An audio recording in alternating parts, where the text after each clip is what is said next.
And then the next dynamic that you have to look at, I like to call the unbalanced dynamic. And what is that? That is one, were you a caretaker when you were younger? Because that also affects your relationship as well too. Caretaker syndrome is very real.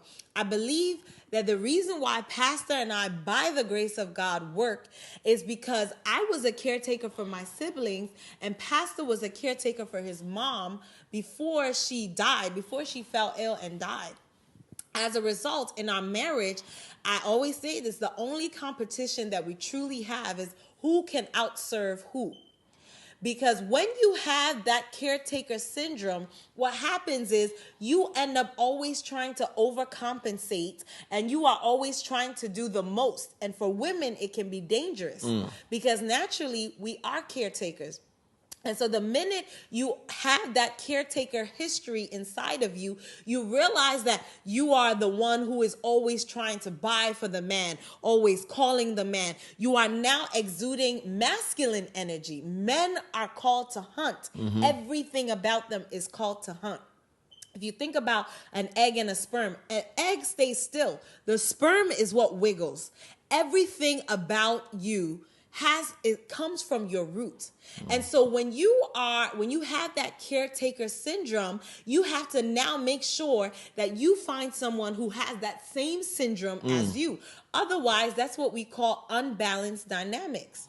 When the dynamics is unbalanced, for example, let's say if Pastor was the caretaker and me, I didn't know anything and I was the only child and I didn't have to take care of anyone, what would happen is my marriage would suffer, because as a woman, there are things that are required of me to do, and I wouldn't know how to do it because probably my mom, my grandmother, my father, everyone cooked for me, cleaned for me. I didn't have to do much.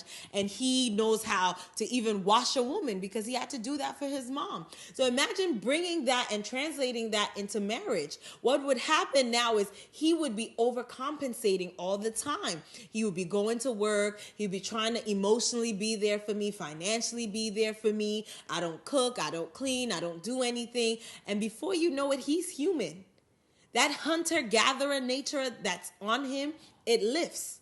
And then he doesn't want to do anything. For women, it's even worse because naturally we are caretakers. And then when you have that caretaker syndrome and you go get someone who doesn't have that same syndrome as you, what happens is now you are overcompensating. And that is when you start to call him more.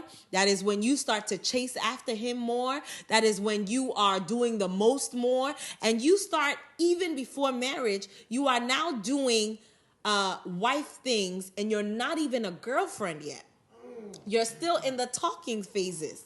And so you are now pushing up on a man who hasn't even called you girlfriend yet. Why? It all stemmed from your genesis.